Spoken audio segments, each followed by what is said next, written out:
second platoon leader had been wounded, and so I was there to take his place.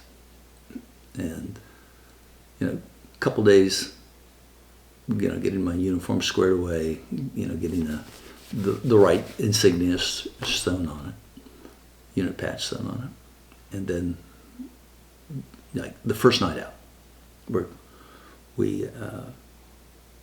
there was a company-sized ambush we were going to go set up, but as we're moving out, we run into a group of VC, probably 5 or 6 guys, and we spotted them first, so we engaged them. But my platoon was fairly far back. What our company commander did is he rotated who was going to be the lead platoon. And since we had 3 maneuver platoons and a weapons platoon, you would usually walk in front. You'd be the point platoon every 3rd day.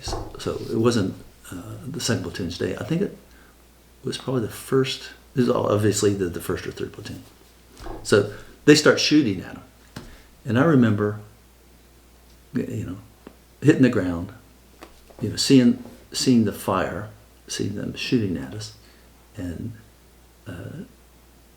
very quickly we started shooting back. And what went through my mind was I think invaluable for anybody to know. That I thought, oh my God, I can't be doing this. I was raised a Christian. In my mind flashes to the basement of the Presbyterian church where I'm learning, thou shalt not kill. My mother said, thou shalt not kill. Well, I know what I'm going to do. I'll just crawl over there and explain to those guys, hey, we really shouldn't be doing this. And I said, well, wait a minute. I don't speak Vietnamese. They don't speak English. We won't be able to understand each other.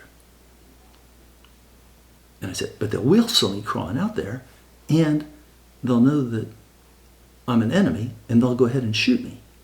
Well, what that means is I have to shoot back. And all that happened in a millisecond. That I went through that whole thing of thou shalt not kill to shooting in like a blink of an eye. And there's this theory of Maslow's hierarchy of needs.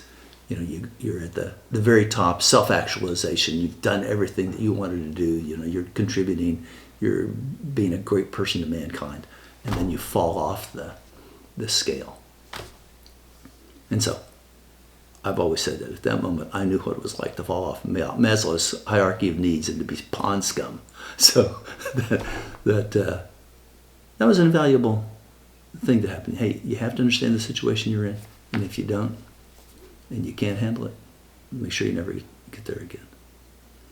The night turned out to be fairly uneventful. I believe there were maybe we killed a couple of the VC or the NVA, swept the area, probably got gunships on station, because by this time the United States military had starlight scopes, and we were able to see things with the very lowest amount of light you could possibly believe, and you could see people coming.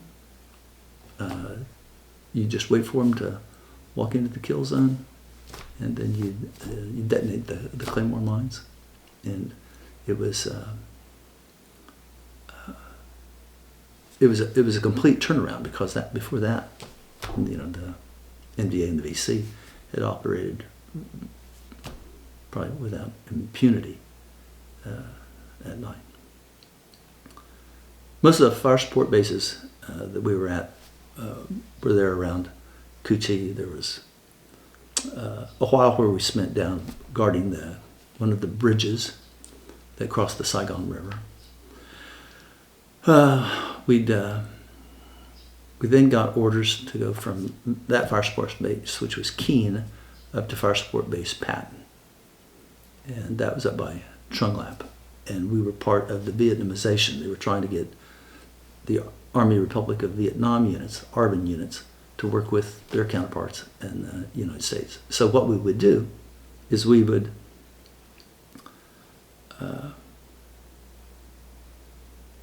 we'd swap a platoon.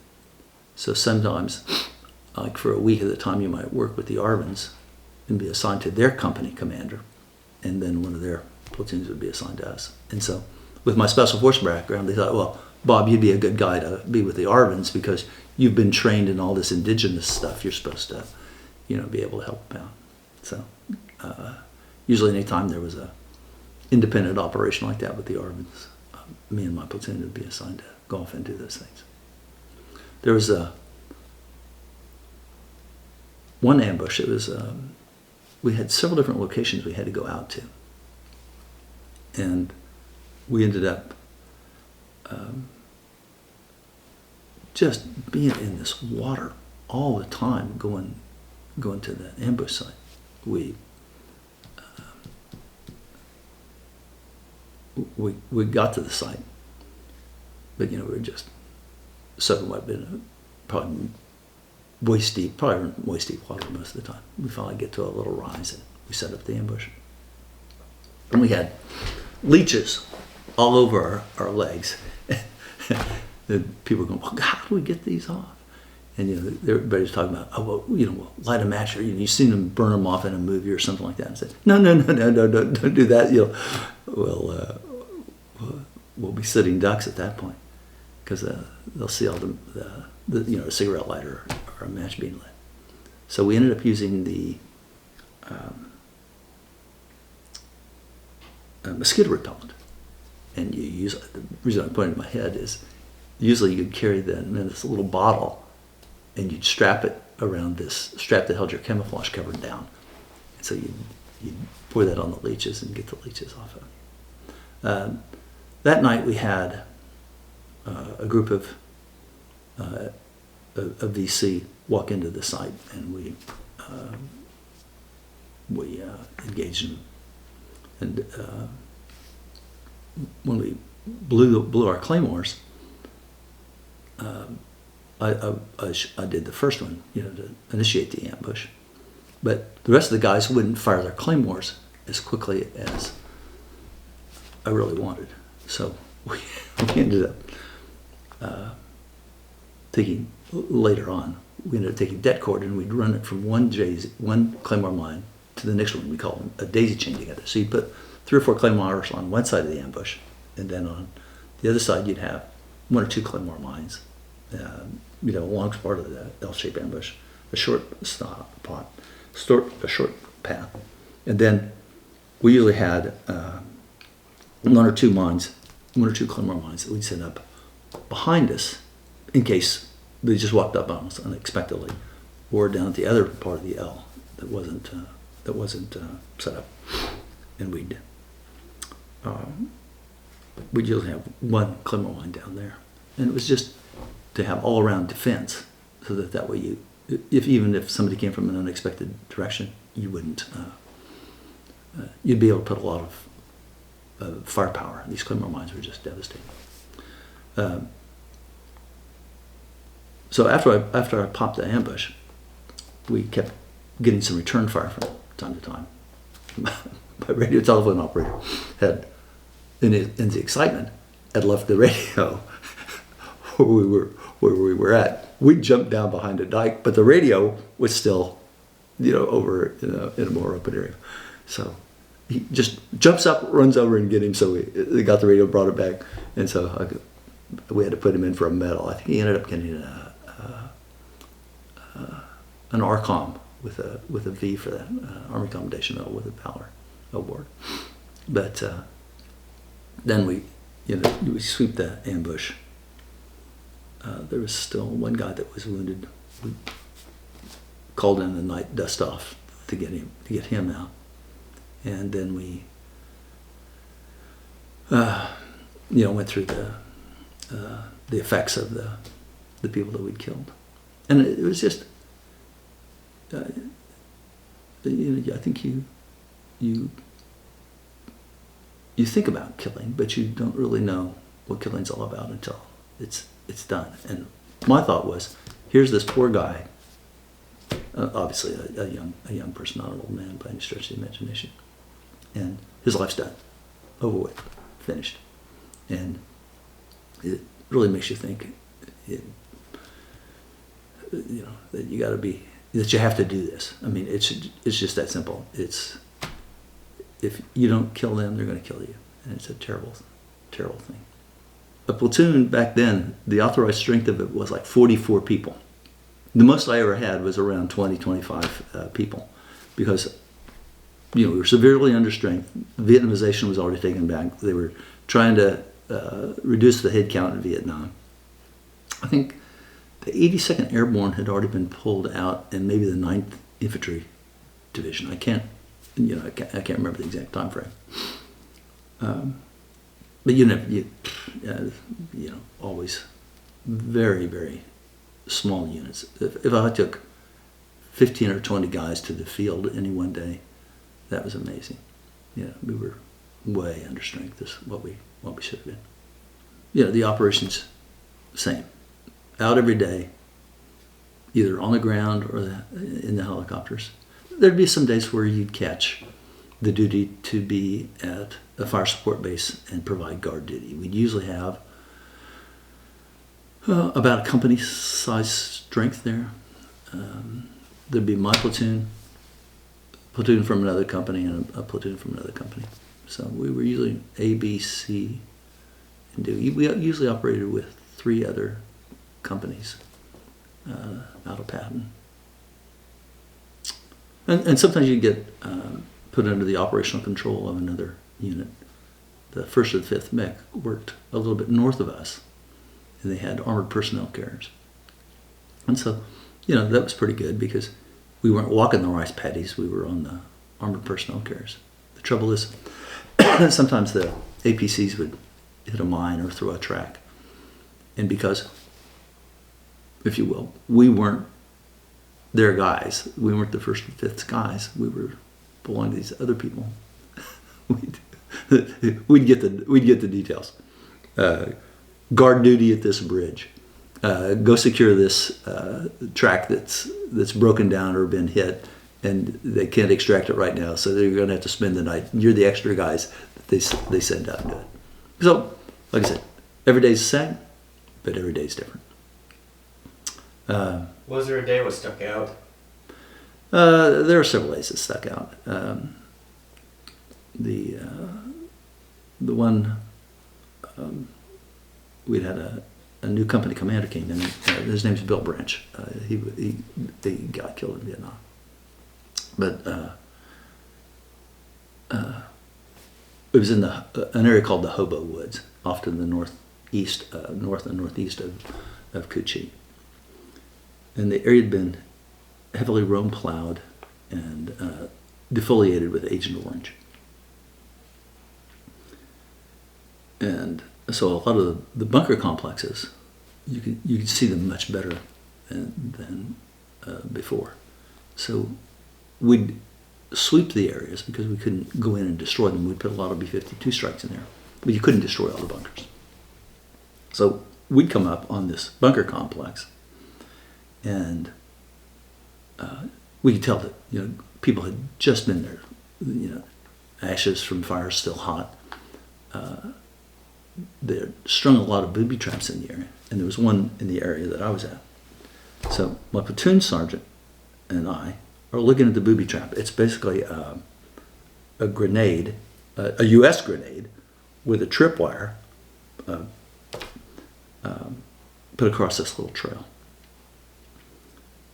And other elements of the company are off searching the bunker lines. And I'm bent over this booby trap, and all of a sudden, there's a tremendous explosion. I go flying through the air, and you'll hear people talk about this near-death experience where they see the light and they're going towards the light, and that's what happened. I think it was just exploded, or maybe a concussion that I received. And I remember thinking to myself, oh, so this is what it's like to be dead. It doesn't feel too bad. I hit the ground. My radio telephone operator looks down at me. He says, "Lieutenant, you just had the strangest look on your face." And I've always thought, well, this is like a near-death experience. The tragedy was that this guy had been a little reckless in going through the other parts of the bunker line, and he set off another booby trap, and that's what happened. The concussion wave blew me up in the air or flipped me over is really all it did. But that day, Captain Branch was wounded, and by the booby trap, and so we ended up patching him up. I think one of the people on the forward observer team was hit as well. So 5 or 6 guys were wounded at that time. Get the dust-offs in, but Delta Company has run into probably the people who were just in our area moving along, and Delta had several people die, several people killed, and so they take us, grab us to go into a blocking position, basically on the flank of Delta Company, and where all this contact is occurring. So they put another guy in charge. He was the 3rd platoon leader. Great guy. Ended up being a lieutenant colonel in the Army. But I don't know. Obviously there's a lot of emotion. Anyway, we're getting in the helicopters, and he's now the new CO, and he throws up into his steel pot, and he takes the helmet, the steel part of the helmet off, and throws up in it. And I'm sitting in the back of the helicopter by the door gunner, and he goes, I look over at him, and I said, don't you dare throw that vomit out, because it'll get caught in the rotor wash. It comes all the way back over me, the door gunner, and the rest of the guys. And I go, what the hell are you worried about? Why are you concerned that you're going to get vomit on it? You might be dead in a few seconds, going over to help Delta Company. But it's funny how your mind works and what you think of. But that was a bad day. We other than the wounded we had in Alpha Company, Delta Company took the worst of it. But it was strange.